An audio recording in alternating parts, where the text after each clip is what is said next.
nagsasalsa. Pwedeng sabihin nyo to sa kanya, ang puso ko'y nahihirapan na. Ano pa ba ang pwede kong gawin na uubra upang maakit siya?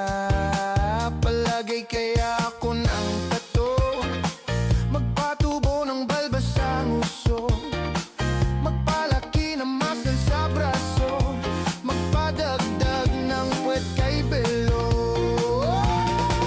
Buksan mo, papasok